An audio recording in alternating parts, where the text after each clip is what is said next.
hindi pwedeng i-replace ng impeachment trial yung investigatory and for future and discovery mandates ng ating mga investigative bodies and councils katulad ng AMLAC. So wala pong specific na nangyari. Therefore, hindi ka pwedeng manghingi ngayon kasi wala ka pang initial na theory to begin with para hindi mo na-identify yung account, hindi mo na-identify yung specific transaction na nagpayaman sa kanya, bumili ba siya ng building, bumili ba siya ng kotse, meron bang nagbigay sa kanya ng pera, meron bang nagbigay sa kanya ng lagay, o meron bang mga drug lord o wetting lord na nagbigay sa kanya ng pera. So dapat na-identify mo itong mga taong ito, kailan ibinigay, ano yung circumstances, para fairly ma-approximate natin in what period more or less dumating yung pera sa bangko at yun yung isasabpi na natin.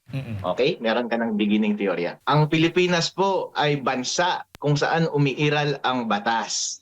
Kapag pinayagan po ng impeachment court ngayon, yung revelation ng mga confidential matters na ito, ang ibig sabihin lang yan ay hindi umiiral ang batas sa isip ng ating mga senador, judges.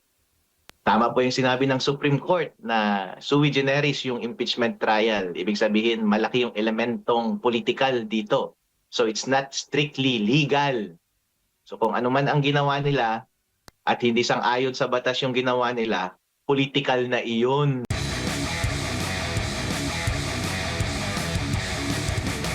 Sa naging oral argument sa attorney, iginiit po ni Attorney Shell Jokno ng prosecution na ang pagsusuri sa bank, BIR at AMLAC records ang naglalantad sa katotohanan na anya ukol sa Article 2 ng impeachment complaint. At dito umano, napatutunayan kung labis na nagpayaman ang Vice Presidente, kung may mga ari-arian siyang hindi idineklara sa kanyang salin o kung nakibahagi siya sa mga ipinagbabawal na negosyo. Maaari bang manaig dito, attorney, yung paghahanap ng katotohanan kaysa sa confidentiality ng mga record? Kasi ang sagot kanina ng depensa na sa ilalim po ng Bank Secrecy Law, Anti-Money Laundering Act at Tax Code, confidential ang financial records.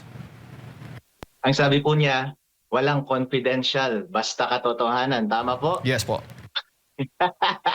So, ibig sabihin, totoo yung mga GCash transactions ni Senator Alan Peter Cayetano, halimbawa. Totoo naman yung mga transaction niya sa bangko. Bakit hindi na lang sila ipasubpina ni Matibag? Out of nowhere. Kasi katotohanan naman yun eh. So, hindi dapat yun maging confidential sang-ayon sa logic ni Chel Jokno. Fair ba yun para kay Senator Alan Peter Cayetano? Kasi kapag wala nang pader between the public and dun sa bank transaction ni Senator Alan Peter Cayetano, pwede na siyang iharas ni Matibag kasi kahit ano ng mga imbe-imbentong kaso ay pwede niya nang magawan ng paraan at kung ano-anong malisyosong accusation ay pwede niya nang ibato sa kanyang kalaban. So nakikita niyo po yung danger kapag i-expose natin lahat ang mga bagay-bagay na dapat confidential, i-open po natin ang floodgates, ang pinto, para po maabuso ang mga kalaban ng gobyerno. Dahil po ang kapangyarihan na mag-imbestiga at maghanap ng ebidensya at mag-prosecute ay nasa executive, nasa kamay ni Matibag, nasa kamay ni BBM, nasa kamay ni Ombudsman, nasa kamay ng Sandigan Bayan. Kung meron po silang kalabang politiko at gusto nilang ipakulong yung politiko na yun, napakadali na po na iharas yung tao. Sabi nga ni Stalin, show me the person and I will tell you the crime. So ibig sabihin, madali na lang silang makapag-imbento ng kaso kapag unlimited na ang access natin sa mga pribadong transaksyon ng mga opisyales ng gobyerno. Gusto bang ni Mr. Chel Jokno na ganun ang mangyari sa lahat ng ating public official? Kapag siya po ang tinatarget, halimbawa, maging presidente si Sara Duterte, gusto rin ba niya na lahat ng kanyang mga bank transaction ay readily available sa ating mga prosecutory and investigatorial bodies? Hindi po. Ayaw niya po yun. Yun po ang sinasabi ng defense na due process. Hindi naman kasi makatarungan yun. Kasi po open siya sa abuse. So hindi po tama yung sinasabi ni Mr. Chel Jokno na porket katotohanan ay dapat hindi confidential. Malinaw po ang polisiya ng batas. Ang mga bagay na ito, tax returns, tax information, bank transaction, bank accounts, ay sensitive and private matters. At pwede silang gamitin. They're fraught with, pwede mo silang maabuso para ipakulong ang kalaban mo sa politiko.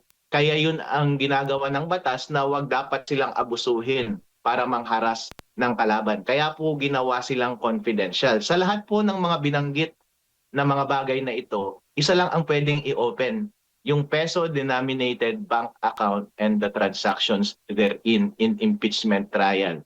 Pero just the same, hindi pwede na yung account na i-open mo ay yung account ng asawa mo or account ng mga kapamilya mo. At hindi rin pwede na ang i-open mo ay yung mga transactions na outside ng scope ng impeachment trial.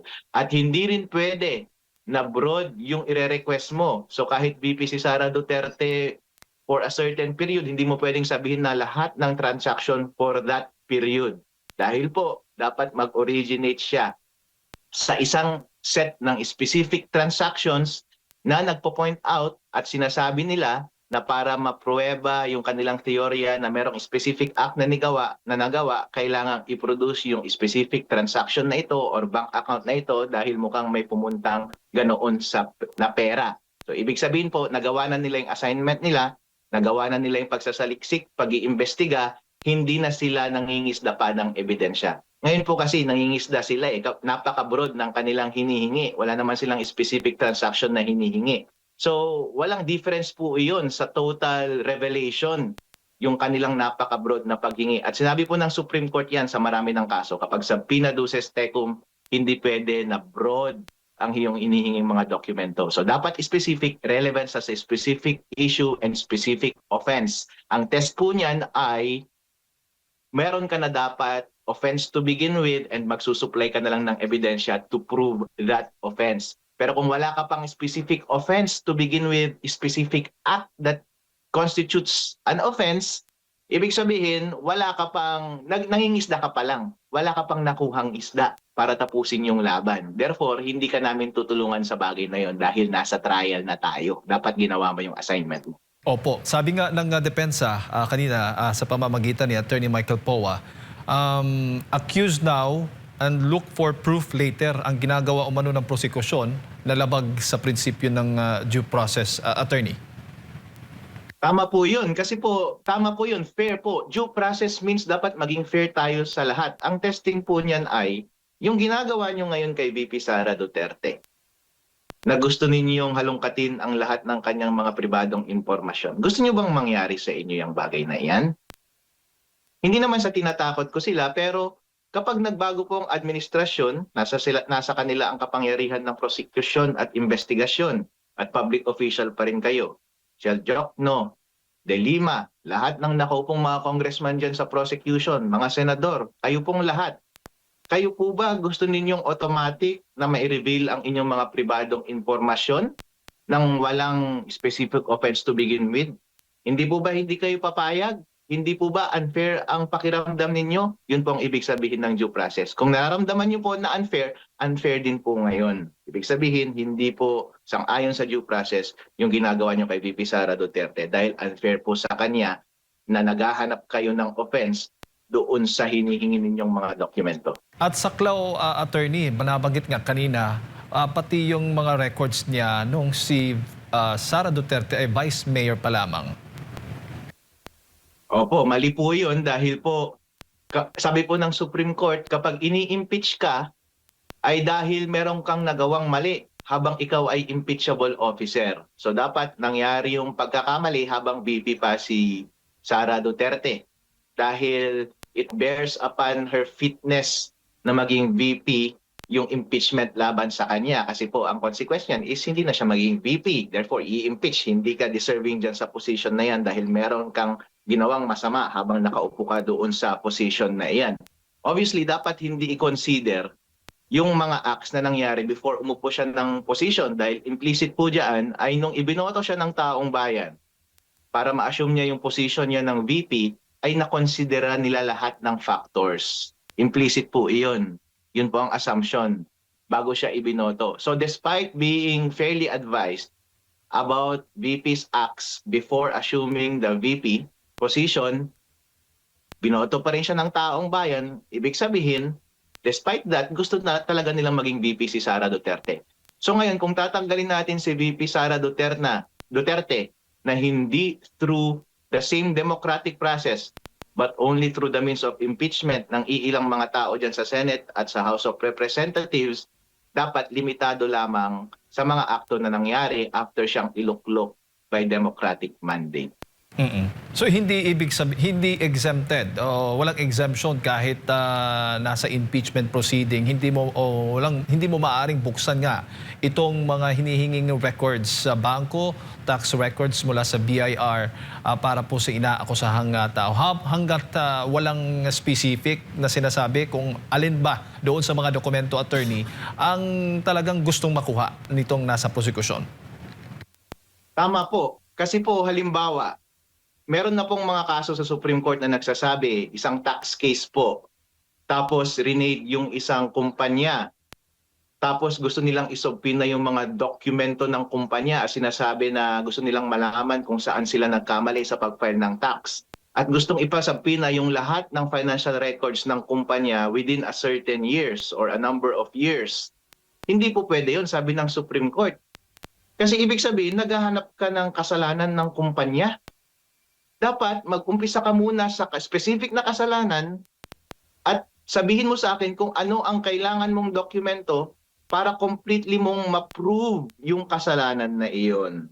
Therefore, meron ka dapat teorya ng specific offense to begin with at ang kulang na lamang ay yung tulong ng korte. Magpapatulong ka lamang ng korte. Sinasabi mo sa korte, boss, complete na sana tong case ko, airtight na sana, mako-convict na sana, kaso nga lang kasi wala sa akin yung kapangyarihan para isupply tong ebidensya na ito eh. Tulungan nyo nga ako para i-produce yung ebidensya. Yun po ang essence at reason behind the subpoena luces tecum. Hindi para sabihin sa korte na, Your Honor, hindi ko alam kung nagkasala siya o hindi, pero malaki ang suspetsya ko na nagkasala siya. Feeling ko lang, malakas talaga ang kutob ko. Kasi malaki yung difference ng kanyang salin eh. Dati nagta-tricycle lang siya, ngayon nagkokotse lang siya eh. Feeling ko lang nagnakaw siya eh. Kunin nga natin ang lahat ng kanyang mga bank accounts at sa lahat ng mga transaction sa bangko para tingnan natin kung saan siya specifically nagnakaw. Hindi po pwede yun. Dahil hindi po trabaho ng korte na tulungan ka. Ang may trabaho po niyan ay NBI, trabaho po yan ng Anti-Money Laundering Council. In fact, Anti-Money Laundering Council nga dapat ang makakagawa nito dahil ang trabaho po nila ay to freeze bank accounts kasi magre-report po yung mga bangko ng transactions sa kanila, suspicious transactions, tapos may data analytics, tapos kapag nakita nilang may irregular, if-freeze nila yung bank account and then magkakaroon ng forfeiture proceedings. Ayun, makikita mo talaga yung mga specific transactions na nag-give way sa pagnanakaw. Yun po ang trabaho ng mga investigatory body at ng mga ahensya ng gobyerno para lang sa mga bagay na yun. Hindi po yung trabaho ng korte. Kaya po, kapag hindi ninyo ginawa yung assignment nyo to begin with, trabaho nyo po yan sa executive department, hindi nyo po pwedeng hingin ngayon yung tulong ng isang judicial body para gawin ang trabaho kung hindi nyo ginawa to begin with. Unfair po yan. Opo. Para mas lalo pang maintindihan ng mga simple at ordinaryo mga Pilipino, attorney, pag when you say specific, kasi hinihingi ng prosecution na buksan yung bank tax at AMLAC records ni VP Sara at ng kanyang asawa mula taong 2007 hanggang sa kasalukuyan. So, yan ay hindi pa masasabi nating specific. So, kailangan, paano ho yung may papaliwanag in simple terms, attorney? Napaka-broad nun. Kahit nga sabihin nilang bigyan mo lahat ng lahat ng bank accounts niya in 2022, kahit sabihin ganun, broad pa rin yun. Alam niyo po kung bakit? Ang naisip ko po na para maging specific yun, ang dapat na ginawa nila ay yung AMLAC, independently dapat. Wala dapat yung participation ng Congress. Dapat ginawa ng AMLAC since nagre-report ng suspicious transactions, siya yung may primary jurisdiction na pag-aralan lahat ng mga illicit bank transactions kasi maraming mga rin-report na suspicious transactions sa kanila araw-araw. And base sa data, makikita nila yung mga interrelated accounts kasi meron na po akong nahawakang kaso na ganito. Opo. At pag nakita nila na merong evidence or suggestion of illicit activity including pagnanakaw ng pera ng gobyerno, magsasampa sila ng kaso sa Court of Appeals para i-freeze yung account for 60 days. And within that period, magpapasa dapat sila ng petition para i-forfeit yung pera doon sa accounts na yun dahil nakakalap sila ng ebidensya na galing nga sa nakaw yung pera na iyon. So yun po yung step by step na dapat mong gawin para maging specific yung case. So ginawa po dapat ng AMLAC yung specific na analysis at yung specific na transaction, nakakuha dapat siya ng specific na ebidensya. At kung kulang po, doon siya magre-request ng exception sa korte. At yun po yung sinight na case kanina ni Mr. Chel Jokno. Yun po yung exception. Exception kapag incidental doon sa prosecutorial and investigatory body sa kanyang mandato, sa statutory mandate niya na magpursige talaga ng forfeiture. Siyempre, i-reveal mo talaga yung mga bank transaction na yun. Kaya na-i-reveal yun sa korte. Pero po kapag walang ganun na ginawa yung AMLAC and otherwise NBI o ibang investigatory body, hindi hindi ka talaga nakakuha ng desisyon or ng informasyon about sa specific transactions, bakit siya yumaman, wala ka talagang masasabina.